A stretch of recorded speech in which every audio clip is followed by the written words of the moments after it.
വേണോ ഈ ധൂർത്ത്? ഇന്നെനിക്ക് ചെറിയൊരു ഉപദേശമുണ്ട്. താങ്കൾ പഠിക്കണം.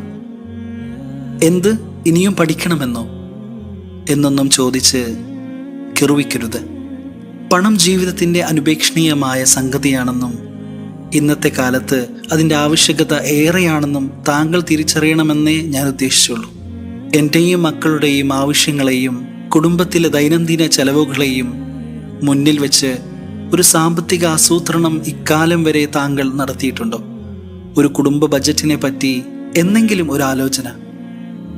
ജീവിതത്തിൽ എപ്പോഴെങ്കിലും യാദൃശ്ചികമായോ ഒരു കെടുതി സംഭവിച്ചാൽ അതിന് നേരിടാൻ കഴിയുന്ന സാമ്പത്തിക സൂക്ഷ്മതയിലാണോ നമ്മളുള്ളത്? മുൻപിൽ നോക്കാതെയുള്ള ദൂർത്തിലല്ലേ നാം കഴിഞ്ഞുകൂടുന്നത്? വസ്തുക്കളായും വസ്ത്രങ്ങളായും എന്തെല്ലാം സാധന സാമഗ്രികളാണ് ദിനേനെ നാം വാങ്ങിക്കൂട്ടുന്നത്. ശരിയാണ്, അള്ളാഹുവാണ് ഇതെല്ലാം തരുന്നത്. നാം അത് ഉപയോഗിക്കുകയും വേണം. പക്ഷേ വേണോ ഈ ആഡംബരങ്ങൾക്ക് വേണ്ടിയുള്ള അനാവശ്യ ചെലവുകൾ? ധൂർത്തന്മാർ പിശാചിന്റെ സഹോദരങ്ങളാണെന്ന ഖുർആൻ ആയത്ത് താങ്കൾ വായിച്ചിട്ടില്ലേ? ഹലാലായ സമ്പാദ്യത്തിന് അള്ളാഹു കൽപ്പിച്ചിട്ടുണ്ടല്ലോ, അനുവദനീയമായവയെ ഞാൻ അധ്വാനിച്ചുണ്ടാക്കുന്നുള്ളൂ, അവൻ തരുന്നതിൽ നിന്നല്ലേ നാം ചെലവഴിക്കുന്നത് എന്നീ ന്യായവാദങ്ങളുമായി വരരുത്.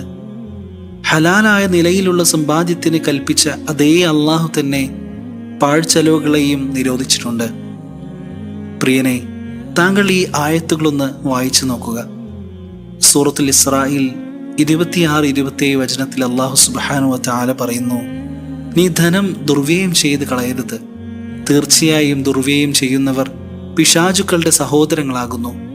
പിശാച് തൻ്റെ രക്ഷിതാവിനോട് ഏറെ നന്ദി കെട്ടവനുമാകുന്നു എന്ന്.